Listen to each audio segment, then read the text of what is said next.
உசிலம்பட்டியில் RB Udhayakumar தலைமையில் ஒரு பொதுக்கூட்டம் ஒன்று ஏற்பாடு செஞ்சுருப்பாங்க போல்.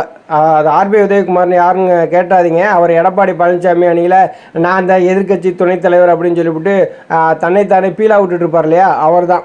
அவர் நடத்தின அந்த பொதுக்கூட்டத்தில் பார்த்தீங்கன்னா தொண்டர்களும் பொதுமக்கள்லாம் அப்படியே சாரையாக வருவாங்க, நிறையா சேர்கள்லாம் போடுங்க அப்படின்னு சொல்லி ஏற்பாடெல்லாம் பண்ணியிருப்பாங்க போல்.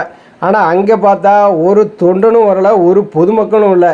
கட்சி நிர்வாகிகள் தான் வந்திருக்காங்களான்னு பார்த்தா அந்த கட்சி நிர்வாகிகளுமே வரலை. வழியில் போன ஒருத்தர் இந்த வீடியோவை எடுத்து சமூக வலைதளங்களில் பரப்பியிருக்காங்க. ஆர்பி உதயகுமார் அப்படியே வீரவசனம் பேசிகிட்டு இருக்காரு. எடப்பாடி பழனிசாமி மதுரையில் புளியோதரை மாநாடு நடத்தி காலிச்சேரில் பேசினார் இல்லையா, அதே மாதிரி ஆர்பி உதயகுமாருமே உசிலம்பட்டியில் ஒரு பொதுக்கூட்டம் மாதிரி நடத்தி அந்த காலிச்சேரை பார்த்து பேசிகிட்டு இருக்காங்க. எடப்பாடி பழனிசாமி அணியில் இருக்கிறவங்களுக்கு எல்லாருமே இதே நிலைமை தான் ஏற்படும் போல். ஆனால் ஆர்பி உதயகுமார் ஒவ்வொரு இடங்களும் என்ன சொல்லுவார், அண்ணன் எடப்பாடியார் கோட்டை தென் மாவட்டம், இதை யாரும் அசைக்க முடியாதுன்னு சொன்னார்.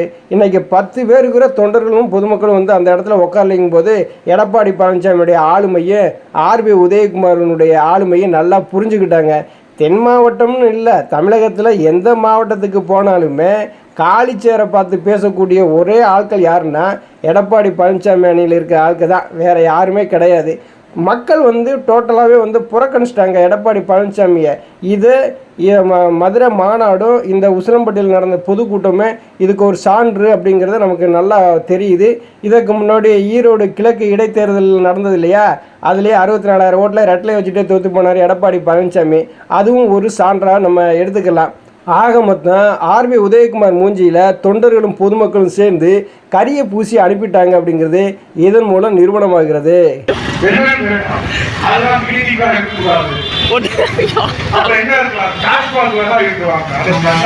எடப்பாடிக்கு சோதனை